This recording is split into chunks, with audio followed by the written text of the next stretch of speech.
அந்த பலவீனத்தை நம்ம சொல்லி சொல்லி, நீ 10 வருஷத்துக்கு முன்னாடி இப்படி பண்ணவ தானே, நீ 5 வருஷத்துக்கு முன்னாடி இப்படி செஞ்சவன் தானே, இன்னைக்கு மாறிட்டாங்கப்பா, இன்னைக்கு மாறியாச்சு. அது பாஸ்ட், அது 10 இயர்ஸ் முன்னாடி. நீங்க திரும்ப திரும்ப அதே சொல்லிட்டு இருந்து நோகடிச்சு நோகடிச்சு நோகடிச்சு எத்தனை நாள்? ஏன் நீங்க 10 வருஷத்துல ஒரு தப்புமே பண்ணலையா? நீங்க 10 வருஷத்துல எந்த பாதையுமே கடந்து வரலையா?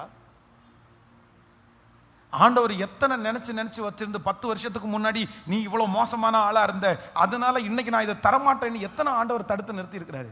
கிடையாது. அவர் நமக்கு எப்படி இருக்கிறார்னா, அவர் மன்னித்து மறக்கிற ஒரு தேவனாய் இருக்கிறார். ஹல்லேலூயா. கைகளை அசைத்து ஒரு ஹல்லேலூயா. கைகள் நல்லா அசைத்து. ஆமா, ஏன் இப்படி இருக்குன்னு கூட நம்ம கேட்கக்கூடாது. அப்படின்னா சிலரை பார்த்த உடனே ஏன் இப்படி இருக்கு, நான் மெலிஞ்சிருக்கிறவங்கள மெலிஞ்சிட்டீங்களேன்னு சொல்றது கூட நமக்கு வரமாட்டேங்குது. ஒருவேளை அதான் அவங்க தப்பா நினைச்சிட்டாங்கன்னா, அதுல அவங்க கஷ்டப்பட்டாங்கன்னா, ஐயோ அப்படியா நான் மெலிஞ்சிருக்கிறேனா அப்படின்னு வருத்தப்பட்டாங்கன்னா, அதனால அப்படியே கேட்க முடிய மாட்டேங்குது. ஆனா நம்ம ஆட்களுக்கு அதெல்லாம் ஒன்றும் இல்லை. மெலிஞ்சு இருக்கிறாங்களோ இல்லையோ, ஏன் இப்படி இருக்கிற, இப்படி ஆயிட்ட, நல்லா தானே இருந்த, சோக்கேடா அப்படின்னு கேட்டா, ஆமா சாப்பிட்றது இல்லையா, நோய் ஏதாவது வந்துச்சா, அதுவும் இப்போ இதை விட மோசமானது, நான் பார்த்த உடனே கொஞ்சம் மெலிஞ்சு சுகர் வந்துருச்சா கேட்டாலே அவங்களுக்கு இன்னும் கொஞ்சம் சுகர் வந்துடும்.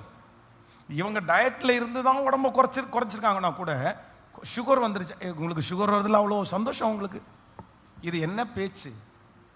இது ஆண்டவருடைய பிள்ளைகளுடைய பேச்சா? பார்த்தாச்சா இப்படியே பெருத்துட்டு போனா எப்படி? இப்படி கேட்கலாமா ஒரு ஆண்டவருடைய பிள்ளை? இது உங்களுக்கு நல்லா இருக்கா?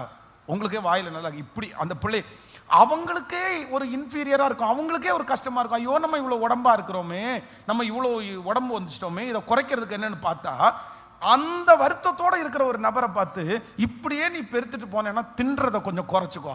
ஏன் சாப்பிட்டாதான் எல்லாருக்கும் உடம்பு வருமா? இல்லை கேட்குறேன், நான் சொல்றது கவனமா கேளுங்க. சாப்பிட்டாதான் எல்லாருக்கும் உடம்பு வருமா? இல்லை உடம்பு வந்திருக்கிறவங்க எல்லாருக்குமே சாப்பிட்டு தான் உடம்பு வந்திருக்குதா? சொல்லுங்க. இல்லை தூங்கிதான் சோம்பேறி மாதிரி 4 மணி நேரம் 5 மணி நேரம் வீட்டில் தூங்கிட்டே கிடந்தா அப்புறம் உடம்பு பெருக்காம என்ன பண்ணும்? தூங்குற எல்லாருக்குமே வந்துருமா உடம்பு?